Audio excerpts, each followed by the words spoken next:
This is Hannibal here from thehannibaltv.com. The Dark Side of the Ring season finale ended with the Marty Jannetty episode where they discussed jobber Chuck Austin getting paralyzed or his neck broke. I believe he was able to walk after, from Marty Jannetty doing a rocker dropper type maneuver on him.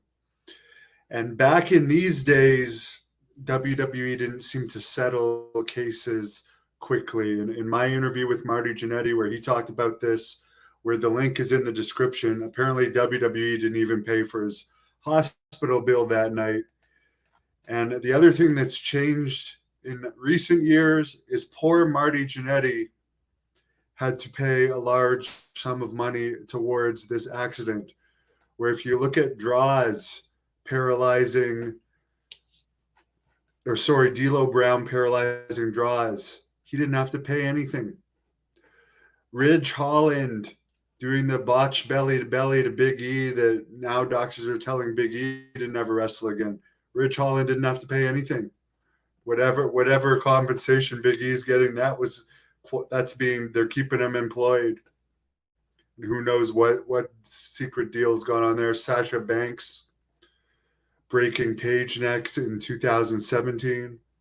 You never heard of Sasha Banks paying anything. TJ Wilson, who's still a WWE producer, got his neck broken by Samoa Joe. Samoa Joe never had to pay anything. WWE has kept TJ employed all this time. They've taken care of people who've had injuries. Owen Hart, did he ever pay anything to Austin for breaking his neck? So it sucks that Marty had to pay this. But let's jump into this Wrestling Observer from August 95. This was actually settled in 95. So the event, it took place earlier than that. So let's jump into it.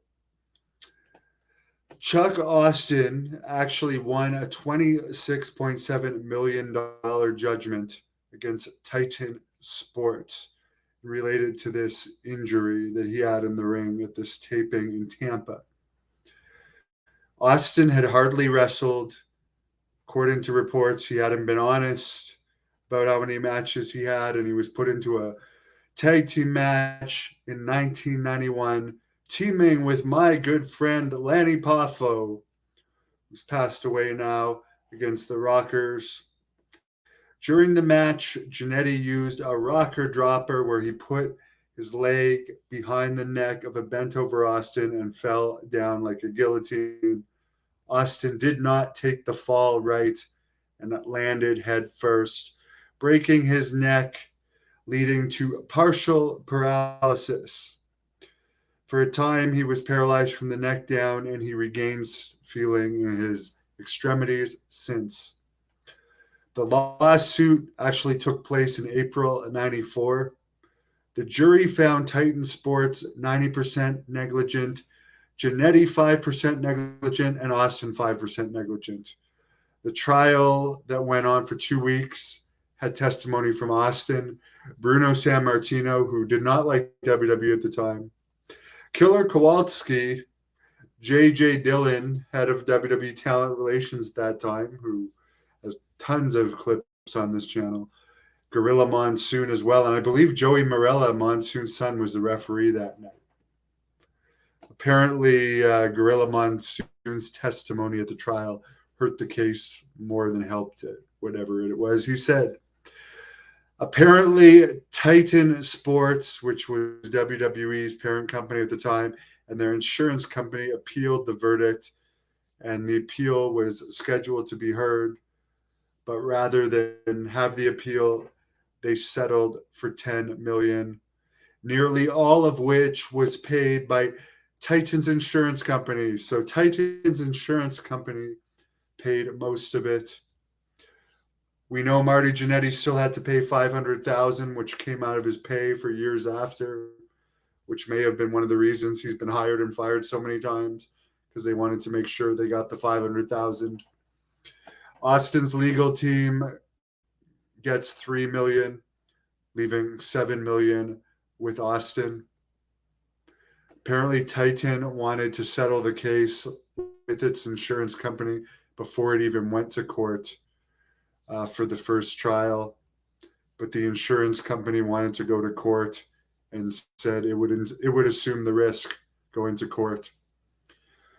Apparently, the falling of this lawsuit, the fallout is both WCW and WWE have taken more care in picking jobbers. You don't see guys with one or two local matches anymore.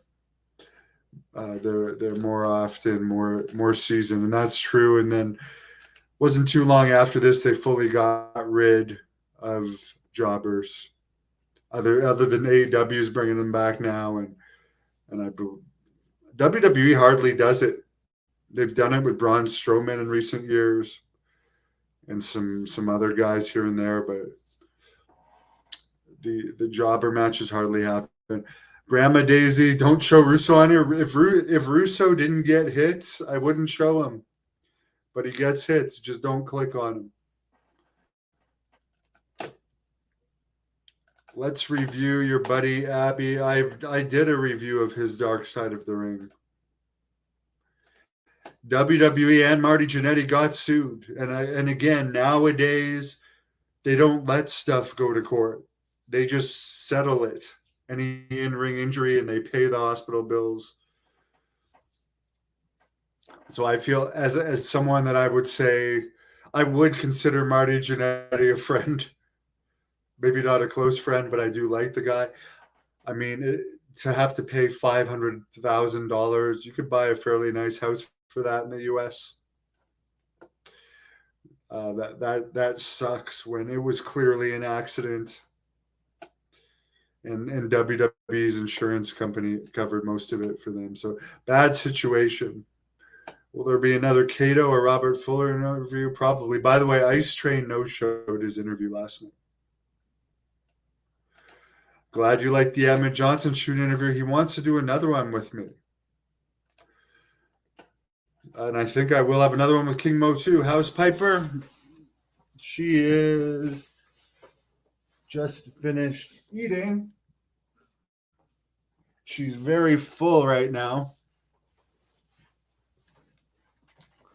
She's right here. Right here, tired. And by the way, those assholes at Dark Side of the Ring cut her out of the footage. She was on my lap almost the entire time. They didn't use one shot of her. They even took a shot of me walking her out on my balcony. They didn't use that. Yes, just send us the information to greatnorthwrestling@gmail.com. We'd interview John Tenta's daughter. Coming to Dallas anytime soon? Not this year, but in the future, I'd be back. Chuck Austin. Yeah, I don't know about Chuck Austin. I mean, obviously, he got the injury. It's just like in a movie, guys. I do agree that it was an accident. Accidents happen, but it was performing for WWE. They're liable. They're definitely liable. But to hold Marty Jannetty when it was clearly an accident, that's just unfair. Yes, Piper. She liked apples as well as tomatoes, Grandma Daisy. I'll show you. She's a very healthy dog. She likes vegetables and fruit.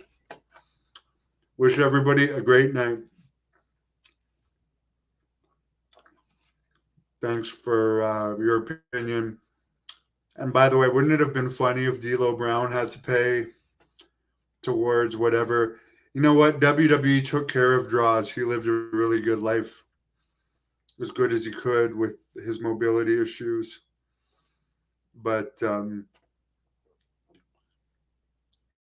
wouldn't it have been interesting if D'Lo Brown had to pay something for that? Because I think the D'Lo Brown thing, I mean, he looked more negligent in that than Marty here. I mean, with the Marty case, it seemed to be Chuck Austin's fault for taking the move wrong, where in the D'Lo Brown Draws thing, it was clearly D'Lo's fault. Anyways, Draws is passed on now. Rest in peace, Draws. Thank you for watching the Hannibal TV. Please like this video if you enjoyed it and click the subscribe button to not miss any of our latest shoot interviews, match videos, or news updates.